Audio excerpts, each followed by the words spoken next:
ओम शांति।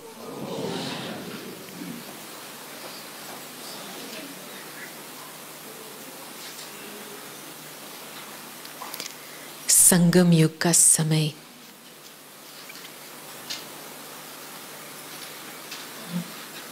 भगवान के वरदानों से भरपूर होने का समय है। संगम युग का समय प्राप्तियों का समय है। संगम युग का समय एक मास्टर बनने का समय है। संगम युग का समय बहुत ही कल्याणकारी है। जो फरवरी में जो बाबा की अव्यक्त वाणी चली, जिसमें बाबा ने गुण के खजाने, ज्ञान के खजाने, योग का खजाना, याद है ना वो मुरली, लेकिन सबसे श्रेष्ठ खजाना है समय। समय का महत्व। आप समय का महत्व नहीं पहचानेंगे तो संकल्प श्रेष्ठ कैसे होंगे? ज्यादातर मनुष्य आत्माओं का मानसिक स्थिति देखेंगे तो 85 to 90% संकल्प पास्ट के होते हैं। माना उस आत्मा को अभी प्रेजेंट टाइम की वैल्यू का पता नहीं है, क्या करना है, क्या हो रहा है अभी समय अनुसार। शायद ब्राह्मण परिवार में भी ऐसी हालत है। समय की पहचान नहीं है तो आपकी पूरी संकल्प की साइकिल उल्टी फिरती है, पीछे जाती है। पास्ट में बस ये हुआ, ये शायद होगा, वो होगा, चिंता चिंता चिंता। बीच में ज्ञान मंथन के लिए जगह भी नहीं होती है। ये एक सूक्ष्म चीज है। बाबा ने एक बारी दादियों के लिए कहा था कि दादियां सभी जो भी पुरुषार्थ दादियां करती है वो जैसे समय की घड़ी है। और मैंने जब दादी जानकी को देखा था लास्ट 3-4 years जाने से पहले, तो दादी में जो बिल्कुल संपूर्ण समर्पण स्थिति मैंने देखी। और उस समय मुझे लगा मेरे से नहीं होगा ये। और जैसे वो संकल्प रचा तो मैंने पूछा ये कौन बोल रहा है, ये मेरे से नहीं होगा। कुछ चीज जो हुई पड़ी है, बाबा ने बताया है कि आपको अपनी संपन्न संपूर्ण अवस्था तक अवश्य पहुंचना है। तो मैं बीच में कौन हूं जो कहने वाली हूं मेरे से नहीं हो सकता है? ये सूक्ष्म अहंकार। ये छोटी छोटी बातें मैंने क्यों ये उदाहरण दिया?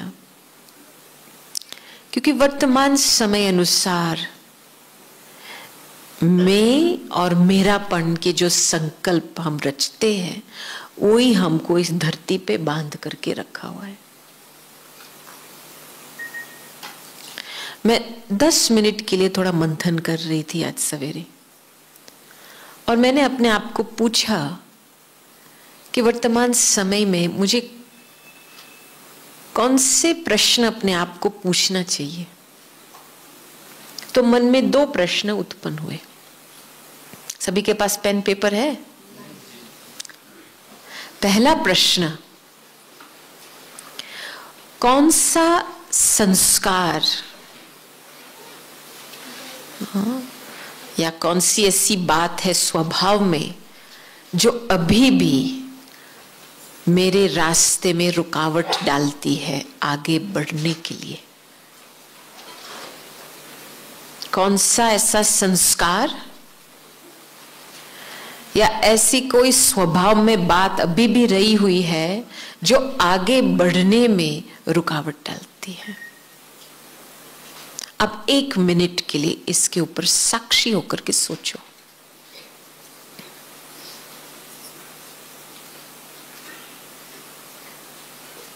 कौन सा संस्कार आगे बढ़ने में रुकावट डालती है?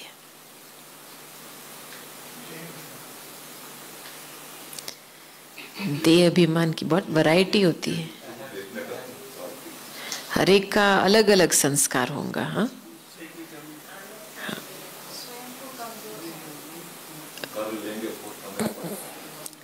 हाँ, जो भी आपका पर्सनल है वो आप लिखो, क्योंकि जब तक ये जो देखो, हम कभी कभी सिम्टम्स को देखते हैं, रूट क्या है, एक मेन रूट है जिसके कारण बहुत अलग अलग अलग प्रकार के संकल्प चलते हैं। वो जब तक वो रूट परिवर्तन नहीं होता है ना, तो संसार परिवर्तन कैसे होगा? इसलिए समय हमारे लिए खड़ा है। आप सभी को यहां आने का भाग्य क्यों मिला है? इस रूट को परिवर्तन करना। और ये जो धरती है, जो बाबा, जिस धरती पे बाबा खुद अव्यक्त बने हैं, आप सोचो, आप जब रूट में जाएंगे यहां पे, तो आपकी परिवर्तन की घड़ी, परिवर्तन की जो स्पीड है, कितनी फास्ट हो जाएंगे। तो इसीलिए क्लास के बाद आज थोड़ा टाइम निकाल के एकांत में बैठो। आप घूमने के लिए नहीं आए हो, ये तपस्वी भूमि है। एकांत में बैठ करके इसके रूट में चले जाओ। भले लिस्ट लिखो, संकल्पों के लिस्ट लिखो, संकल्प से संस्कार पता चलेगा, ठीक है? और डेप्थ में जाते रहो, और फिर जब वो रूट आप टच करेंगे ना, आपको फीलिंग आए, हाँ यही है, यही मूल चीज है। फिर आप देखेंगे, जब बाबा के पास जाएंगे और वो जड़ से वो चीज, आप अंदर से एक निर्णय लेंगे कि ये मेरी प्रॉपर्टी नहीं है, अभी मुझे ये नहीं चाहिए। तब फिर आपका योग लगेगा। इसको कहते हैं सच्चे दिल का योग। बैठते हैं योग में, क्या होता है? फरियाद होती है, बाबा कुछ दो, मांगनी होती है, या बैठते हैं तो ब्लैंक हो जाता है, कुछ महसूस नहीं होता है, क्योंकि दिल की जो खेत है ना, अभी तक वहां पे खेती नहीं किया है पुरानी चीजें अभी तक भरी हुई है अंदर। तो आप आए हो मधुबन में इस दिल को साफ करने के लिए। आप ये टाइम नहीं गवाओ प्लीज। मैं बहुत लोगों को देखती हूँ जाकर के इधर उधर फोटो लेते सारा टाइम। यहां पे ये बिजनेस छोड़ दो। आपको फोटो से कुछ भी प्राप्ति नहीं मिलने वाली है। जो आप स्वयं साकार बाबा की तपस्वी भूमि में आए हैं, जो अव्यक्त बाप दादा आपको महसूस होंगे जब आप अपने आप को सूक्ष्म बनाएंगे। और सूक्ष्म बनाने के बिगर के बजाय आप क्या कर रहे हो? फोटो फोटो फोटो, स्थूल नाम रूप में फंसना। तो इधर उधर फोटो लेकर के फिर वापस जाएंगे, क्या खुशी स्थायी रहेगी? इसको त्याग करो। तपस्या करनी है ना, कुछ तो त्याग करना पड़ेगा, कुछ तो त्याग करना पड़ेगा। दादी जी को बिल्कुल अच्छा नहीं लगता था जब हम उनके सामने आते थे मोबाइल फोन लेके, बिल्कुल नहीं। कहती थी यही चीज आपकी एकाग्रता की शक्ति को खत्म कर लेती है। अभी तो हम देखते हैं ना, बाबा के कमरे में बैठते हैं, घुंघरे डाले हुए होते हैं, उसमें बाबा बेचारा सामने बैठा है और ये कुछ सुन रहे हैं कान में। मैंने बोला बाबा बैठा है सामने, अपनी बुद्धि की शक्ति से दिल का वार्तालाप शुरू करो ना। क्या एक गीत सुनने से योग लगेगा क्या? ये बाबा है, बाबा और आत्मा का एक अनादि संबंध है। तो इसके बीच में आप गीत लेके आते हो।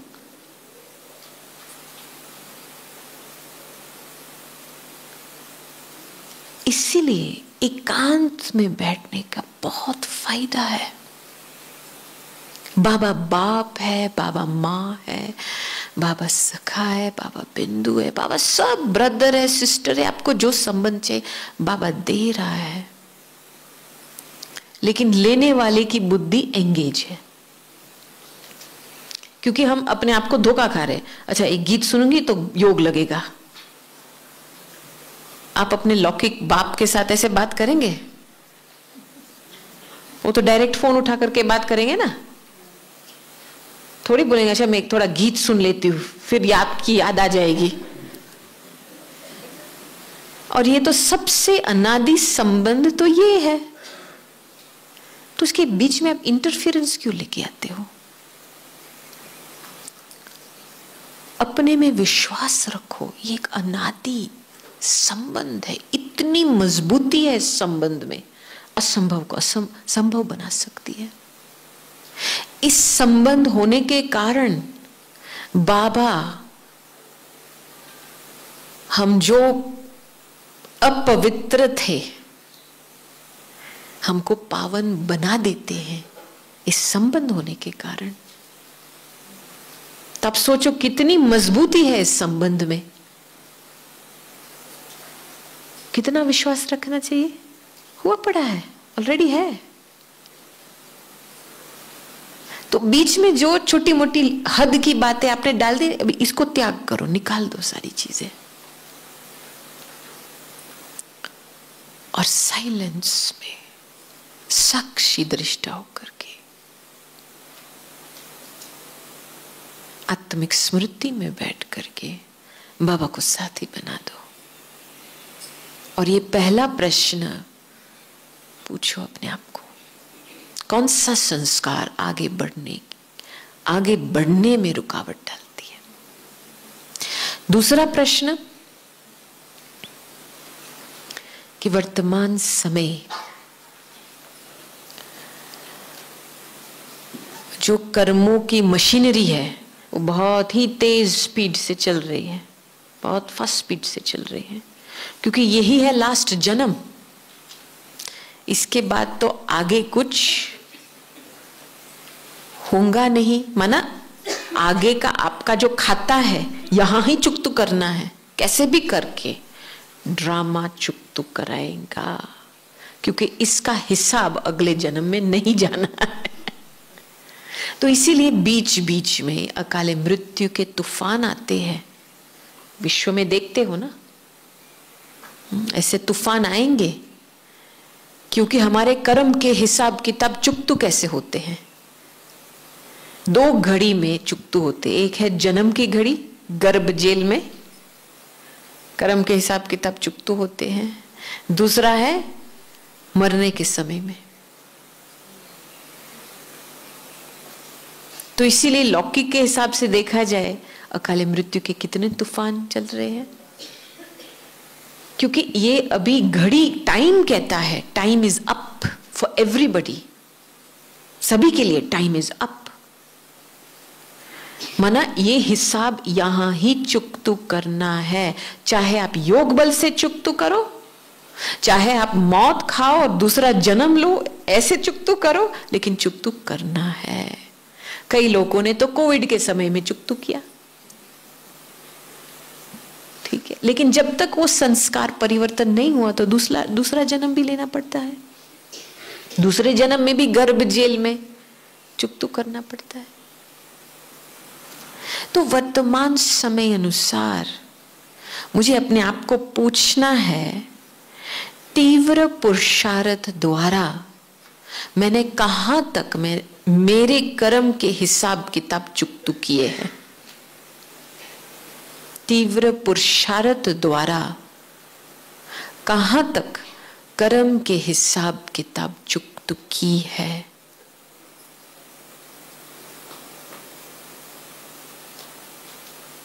और कहां पे भी अभी भी बोझा महसूस होता है। ये निशानी है।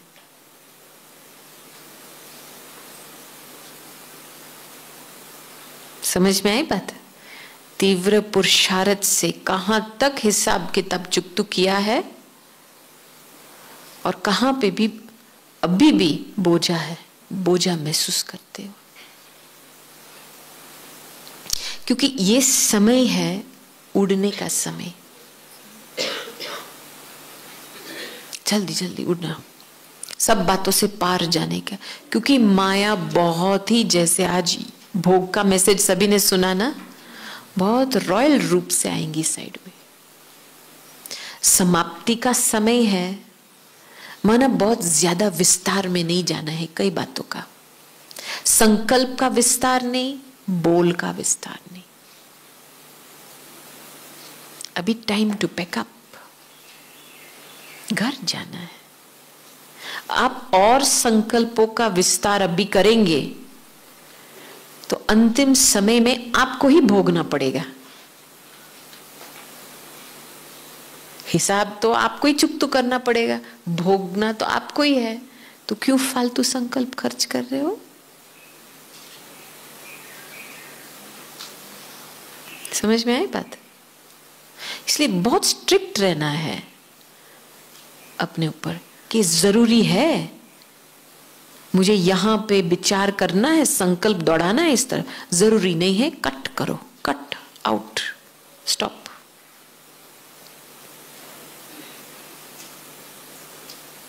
देखो, लौकिक दुनिया में जिनके पास ज्ञान नहीं है, बाबा नहीं है, वो तो समझते हैं अपने मन अनुसार चलते हैं। जो मन में भावनाएं आई बस वही करना है, इच्छाएं पैदा हुई उस अनुसार चलते हैं। ज्ञान या श्रीमत के आधार से नहीं चलते हैं। अंदर की भावनाएं जैसे जो कर्मेंद्रिय जहां भी लेके जाती है, जो फीलिंग उत्पन्न करती है वहां भागते हैं। और हमारे पास श्रीमत है, बाबा है। श्रीमत एक फिल्टर होता है। फिल्टर क्यों रखते हैं?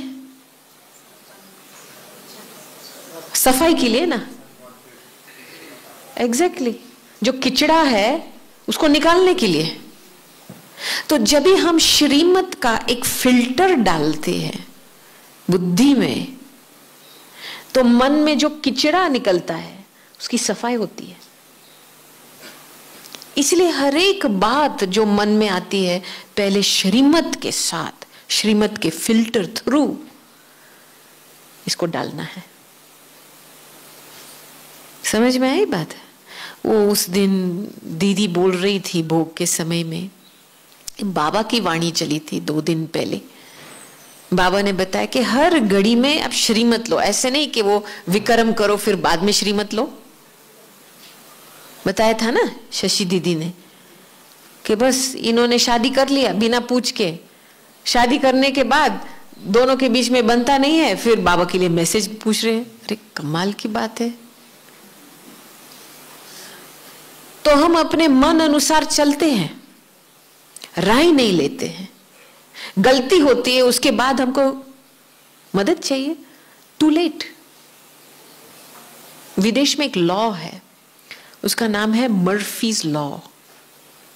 मर्फीज लॉ क्यों?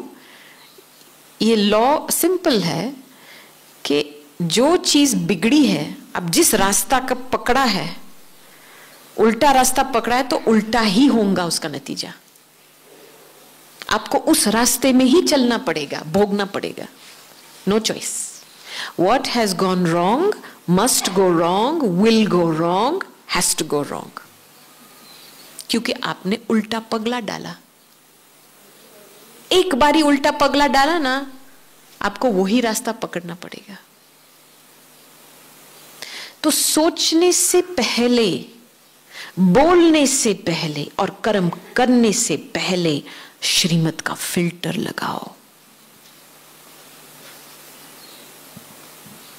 और जो चीज जरूरी नहीं है फेंक दो ना।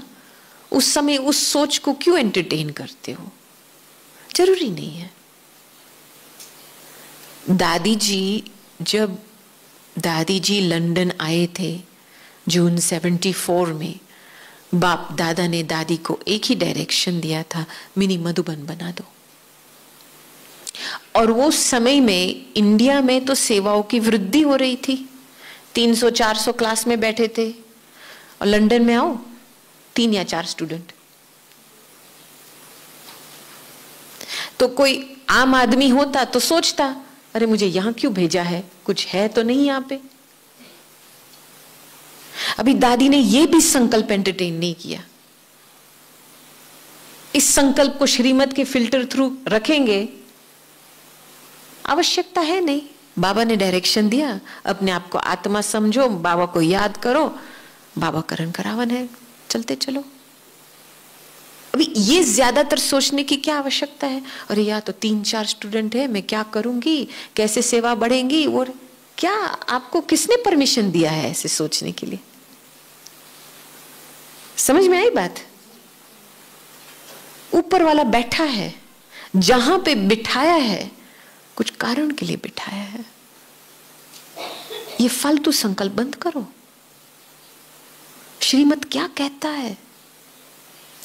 70% आपके संकल्प वहीं ही रुक जाएंगे, मैं आपको बताऊं,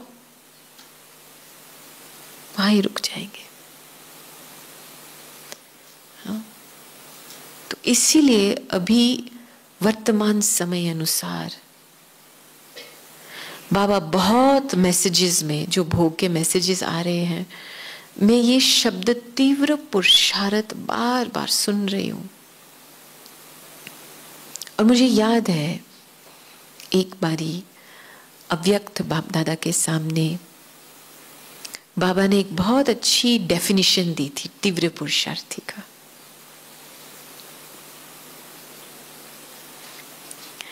जो मास्टर रहम दिल है वो तीव्र पुरुषार्थी बन सकता है। अपने आप के ऊपर रहम करना है। देखो, भगवान का रहम किस रूप में आता है? आपको भगवान की रहम, बाबा की रहम किस रूप में मिलती है? किस रूप में मिलती है? पढ़ाई, प्रैक्टिकल ज्ञान।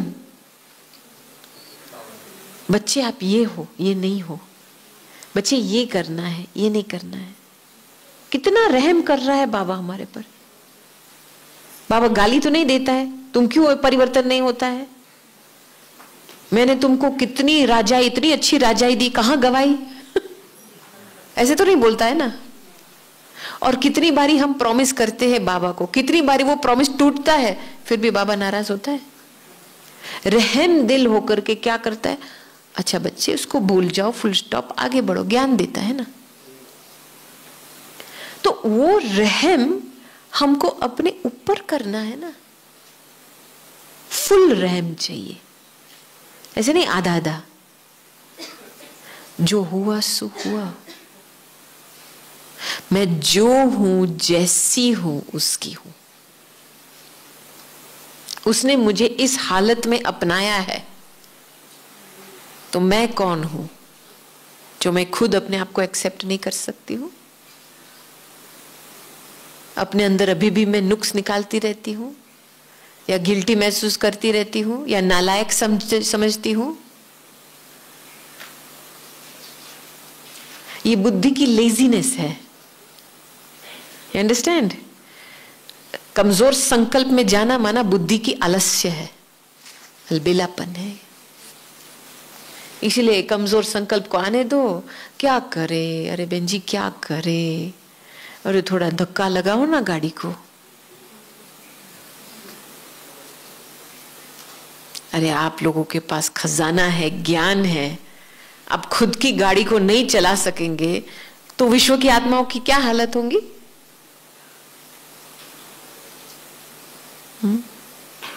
इसलिए फुल रहम माना। आप सोचो, बाबा ने बहुत बारी बताया है, बच्चे अपनी कमी निकालो, भर लो, जो लेना है बाबा से ले लो। तो एक बारी हमने दादी जानकी को पूछा था, वॉकिंग लेके गई थी, तो मैंने दादी को पूछा, दादी आप प्लीज मुझे मेरी कमी बताओ। हिम्मत चाहिए ऐसे प्रश्न पूछने के लिए। तो मैंने बोला, दादी प्लीज मुझे मेरी कमी सुनाओ। तो दादी ने फिर मुझे ऐसे देखा कि मैं क्यों तेरा काम करूं, बात तो सही है, वो क्यों मेरी खिचड़ी में जाकर के मेरा काम करे। हाँ, मैंने बोला हाँ ये राइट बात है दादी। फिर थोड़े आगे बढ़े पैदल होकर के, फिर मैं अच्छा दादी तो मैं अपनी कमजोरी को कैसे महसूस करूं। दादी ने बहुत अच्छा जवाब दिया, कहती है साइलेंस में बाबा के साथ बैठो और देखो कौन सी ऐसी बात है जो अभी भी बाबा से दूरी महसूस कराती है। कौन सी ऐसी बात है, साइलेंस में बैठ करके देखो कौन सी ऐसी बात है जो अभी भी आपको बाप से दूर लेके चली जाती है। ये रहम दिल का जवाब है। दूसरा कोई होता तो क्या बोलता, आईने में देखो ना, शिकल को देखो ना, या और क्या बोलते हैं आपके प्रति वो देखो ना। क्रिटिकल होते हैं ना लोग। रहम माना जो बाबा की दृष्टि है, जो बाबा के बोल है, जो बाबा के महावाक्य है, वो पहला रेफरेंस पॉइंट है, क्योंकि वो ही सत्य है। जब बाबा वाणी में वाणी चलाते हैं और बाबा बच्चों के साथ चिटचैट करते हैं और कहते हैं बच्चे आप वही आत्मा हो, 84 जन्म वाली आत्मा, तो क्या आपको उस समय महसूस होता है, या सोचते हो शायद टीचर बहन के लिए ही होगा। रहम क्या है कि ये जो रियलिटी बाबा बता रहा है वो मेरी रियलिटी है। इस आत्मा में वंडर की बात है, 84 जन्म का रिकॉर्ड भरा हुआ है। 84 जन्म लिए हैं, 84 शरीर छोड़े हैं। कितनी ताकत है, और एक एक जन्म में कितने संबंध संपर्क में आए हैं, एक एक जन्म में कितनी वैरायटी अनुभव हुई है। तो ऐसी आत्मा को क्या टाइटल देंगे, क्या टाइटल देंगे उसको?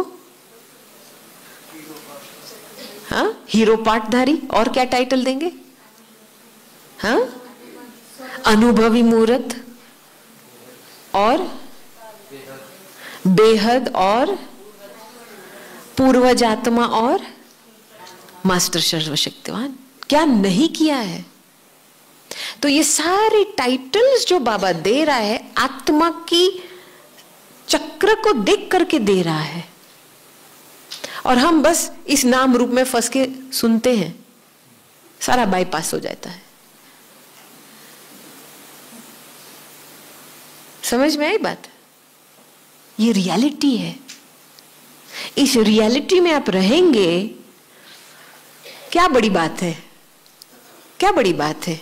84 जन्म लेने वाली आत्मा के लिए क्या बड़ी बात है, मुझे बताओ। मौत बड़ी बात है? नहीं। क्या बड़ी बात है? यह है रहम, खुद के ऊपर रहम करना। आत्मा में गोल्ड है, कितने जन्मों का गोल्ड का अनुभव है। तो बस एक कमजोर संकल्प से हार जाते हैं क्या? मैं क्या करूं? ये मजबूरी के संकल्प, माना कुछ प्रभाव है।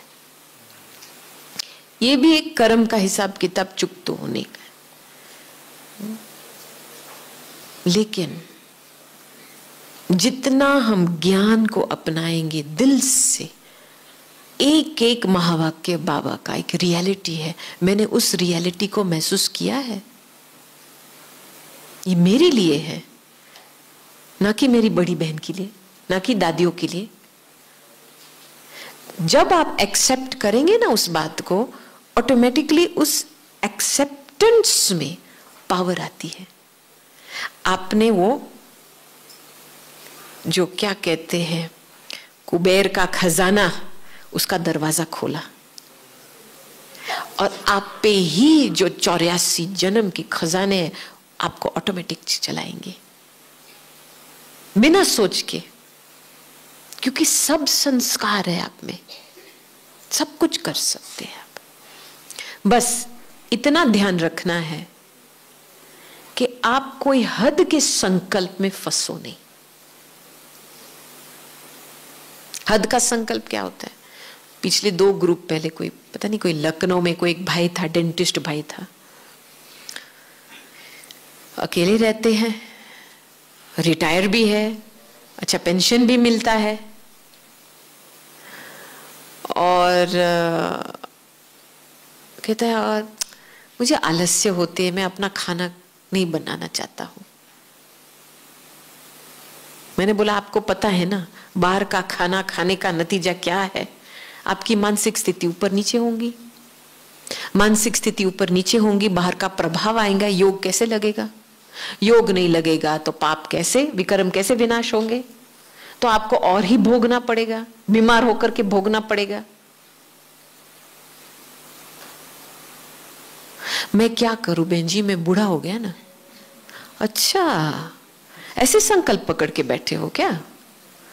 ठीक है, आपने खुद लिमिट बनाई।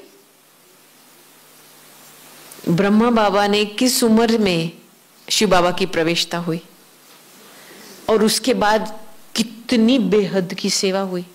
क्या ब्रह्मा बाबा ने खुद के लिए बोला मैं बूढ़ा हूं? कभी दादी जान की इसके मुख से सुना है मैं बूढ़ी हो गई हूं? तो ये क्या लिमिट बैठ करके, क्या लिमिटेड थॉट, बस हम रिटायर्ड है, बहुत किया। अरे लाइफ बिगिंस आफ्टर 60 आफ्टर 60 माना 10 गुना और करना है। ऐसे नहीं लिमिटेड संकल्प होकर के साइड में बैठ जाना है, सो जाना है। दादियों का एग्जाम्पल देखो, बाबा खुद बाबा का एग्जाम्पल देखो। तो ये जो सारे हद के संकल्प जो हम पकड़ के बैठे हैं ना, वो ही हमको, हमारी गाड़ी को धीरे कर देती है। वो पुरुषार्थ का जो रफ्तार जो तेज होना चाहिए बिल्कुल ढीला हो जाता है। इधर उधर इधर उधर बस चलते हैं ना।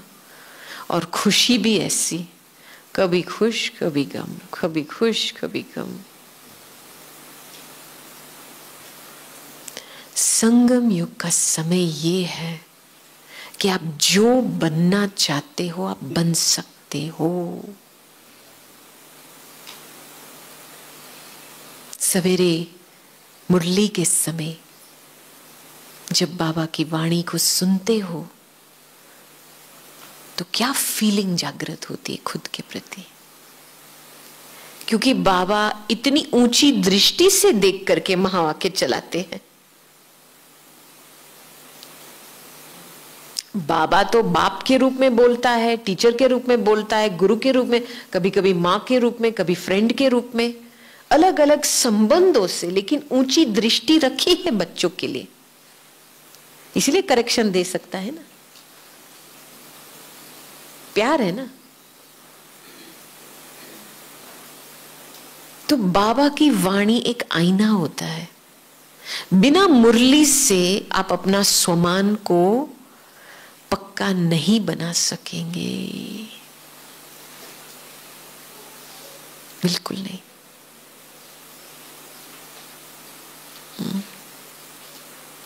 तो बाबा खास करके तीव्र पुरुषार्थ का अंडरलाइन, रहम दिल बनो, दुआएं लो दुआएं दो। और फास्ट स्पीड किस बात में होनी चाहिए? ऐसे नहीं फास्ट संकल्प हर बात में नहीं, फास्ट स्पीड होनी चाहिए फुल स्टॉप लगाने में। समझ आई बात? कितना जल्दी फुल स्टॉप लगा सकते हो आप? कितना जल्दी फुल स्टॉप लगा सकते हैं? अच्छा, ट्रायल करे, ट्रायल करे। हाँ, चलो 1 सेकंड में फुल स्टॉप।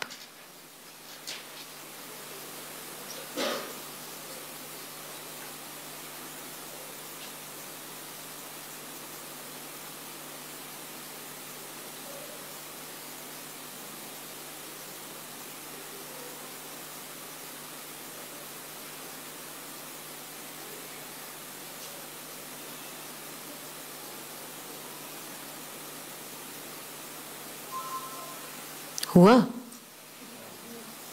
संगठन में बैठे हैं, संगठन का सहयोग मिल रहा है।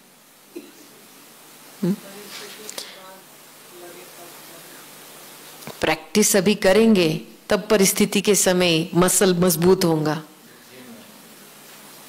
परिस्थिति तो रावण की दुनिया है, कांटों का जंगल है, उसका आना तो बड़ी बात नहीं है, लेकिन अपनी प्रैक्टिस को बढ़ाओ ना। परिस्थिति को नहीं देखना है, वो तो आएगा जाएगा। अपनी अंदर की प्रैक्टिस को कितना जल्दी में अपनी फुल स्टॉप लगा सकती हूं, कितना जल्दी उसको बढ़ाना है। हाँ, 3 सेकंड लग गया तो भी लास्ट पेपर में फेल होंगे, क्योंकि लास्ट पेपर 1 सेकंड का ही है।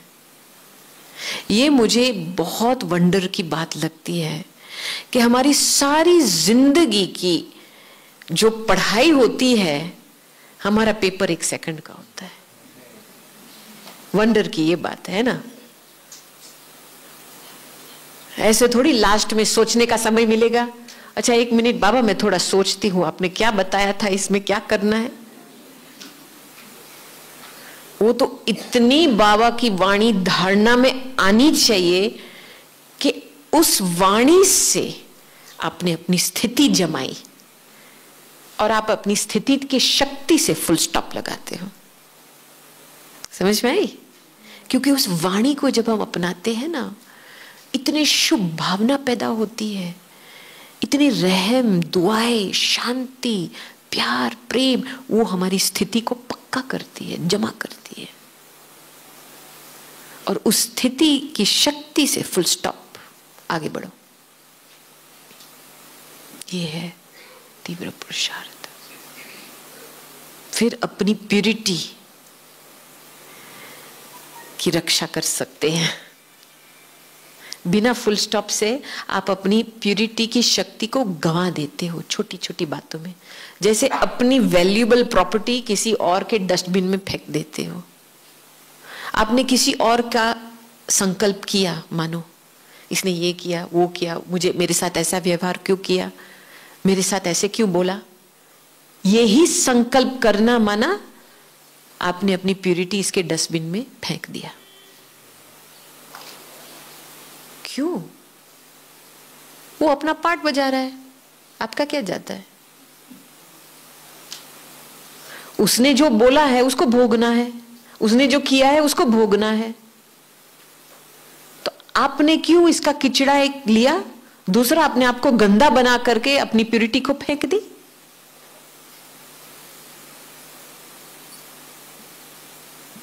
कई बारी सेवा के फील्ड में होती है बातें। हम दादी के पास आते थे ना, दादी हमारे संकल्प को करेक्ट कर, ऐसे नहीं सोचना है, इस सोच को बंद करो, फेंक दो। देखना है कि ये सोच मेरी प्यूरिटी के प्योर आत्मा बोल रही है, सोच रही है, या अभिमान वश संकल्प आ रहे हैं। अपनी खुद की प्यूरिटी की वैल्यू रखो। अभी तो दुनिया में अभिमान का, अहंकार का बहुत वैल्यू है।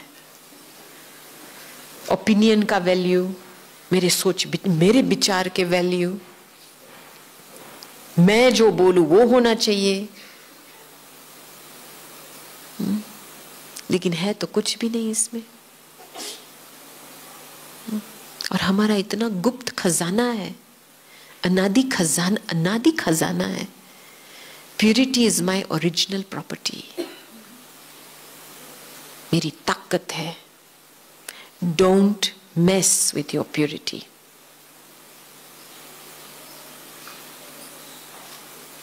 छोटा बेबी जो होता है हाथ में, आप इसको गंदगी में फेंकते हो क्या बार बार? तो आत्मा, इसकी आदि अनादि स्वरूप इतनी स्वच्छ है, प्योर है, इसको बार बार में डस्टबिन में क्यों फेंकते हो?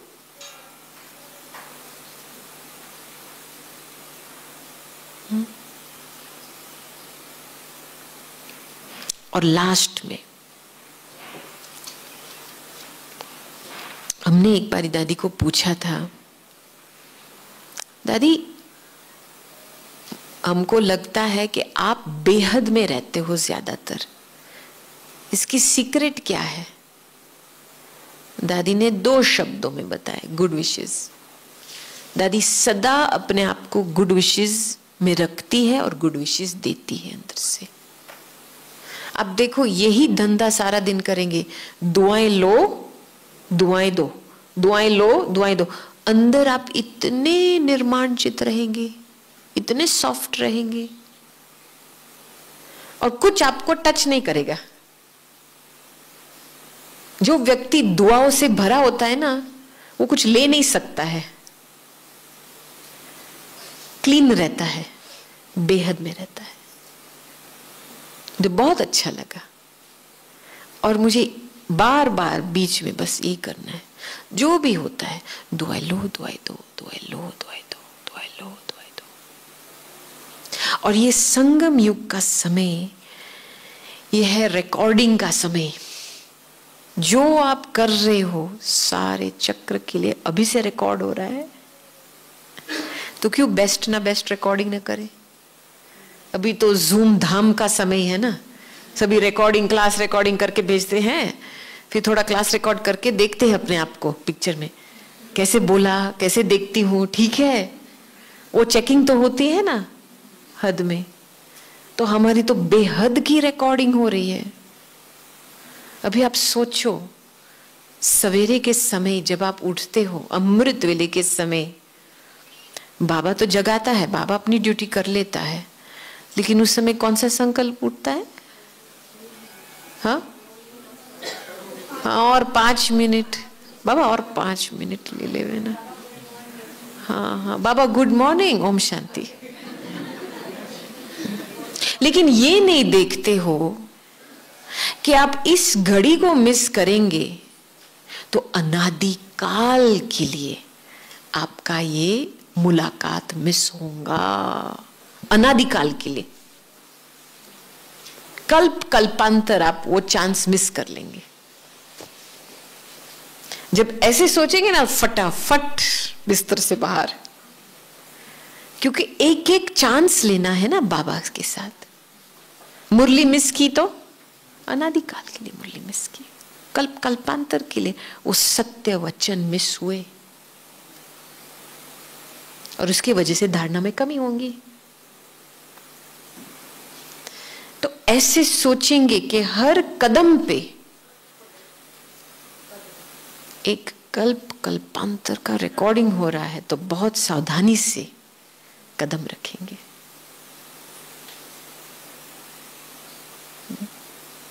ठीक है, समझ में आई इस समय की पुकार क्या है, क्या करना है? हाँ, okay, best the best recording. संकल्प, बोल, कर्म, श्रीमत के फिल्टर थ्रू करो। अपने पर रहम और तीव्र पुरुषार्थी माना कितना जल्दी फुल स्टॉप लगा सकते हैं।